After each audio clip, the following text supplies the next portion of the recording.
وبعد ما قريت الحكايات اللي طلعت مش من زمن فات، لقيت في كل حكاية كنز.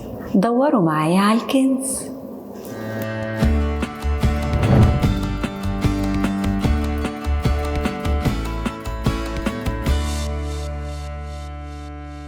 بصفتي رئيسة مجلس اتحاد العمارة سابقا هحكي لكم الحكاية. بعد ما توليت هذا المنصب الرفيع كان عندي تحدي، وهو تعيين حارس للعمارة. وبعد ما دورت عليه لقيته عاطف صابر الدسوقي حسين، راجل صعيدي شهم وجدع من أقصى الصعيد، عنده 38 سنة، متزوج وعنده 3 عيال.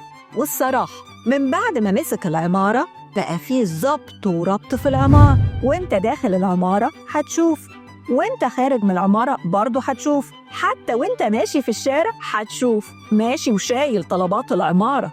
والصراحة وجوده في العمارة محسسنا بالأمن والأمان، مع إنه لا معانا بود ولا حتى عصاي. وبعد سنة لقيته جاي يقول لي أنا خلاص عايز أمشي من العمارة. اتخضيت، في إيه يا عم عاطف؟ ده كل السكان بتحب.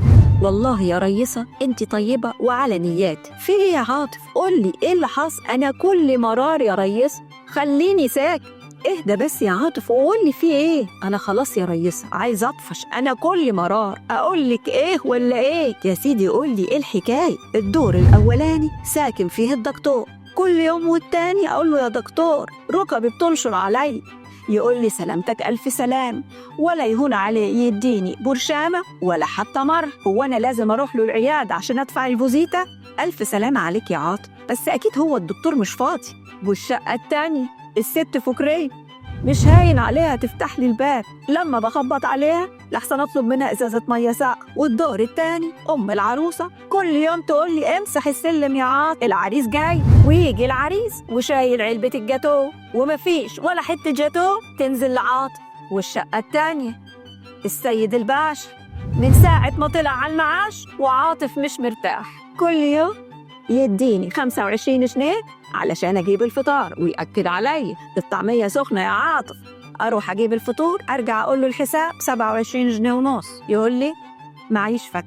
والدور الثالث الست الطباخ كل شوية تقول لي روح يا عاطف هات الطلبات وشيل يا عاطف الطلبات، وبعدين خد القدرات وصلها بسرعة، بس مفيش، خد كل يا عاطف لقمة تسد جوع. والشقة الثانية الباشمهندس وولاده ال3 طالعين نازلين في الأسانسير طول النهار، هيبوظوا الأسانسير، ولما يبوظ الأسانسير تقولوا عاطف بوظ الأسانسير. خليني ساكت يا ريسة، خليني ساكت، أنا كل مرار طاف. اهدى يا عاطف اهدى، هنشوف الحكاية ونحلها. أقول لك كمان الشقة اللي في الدور الرابع كل يوم الست تعمل الأوردر على الأمازون ويجي الأوردر وتكلمني تقول لي ادفع يا عاطف، وعاطف يدفع من ايه؟ قادر أروح على السوبر ماركت أخذ من الراجل الفلوس عشان هو عارف إن أنا أمين، يسلفني الفلوس وأجري أدفعها لها، وفي الآخر ما تقول لي شكرا يا عاطف ولا أي حاجة. يا ريسة أنا بقبض 3000 جنيه وبمسح العربيات ب1200 جنيه، ببعت لمرتي في البلد 4000 جنيه وبدفع عليهم حوالي 128 جنيه.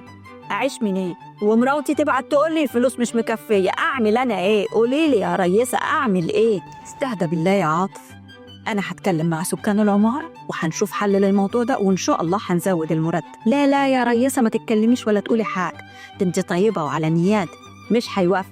لا يا عاطف طبعا هيوافق، سيب لي بس أنا الموضوع ده وأنا هتكلم فيه. وفعلا بعت على جروب العمارة اجتماع لمناقشة أحوال العمارة، وفعلا جم السكان علشان يناقشوا أحوال العمارة. ولما عرضت عليهم زيادة راتب حارس العمارة ردوا عليا جميع السكان بالرفض، لأن الميزانية لا تسمح. ومشي عاطف من العمارة واستقلت من مجلس إدارة العمارة. وحب أقول لك نظرة عطف لحارس العمارة، وإلى الآن مازال جاري البحث عن حارس للعمارة.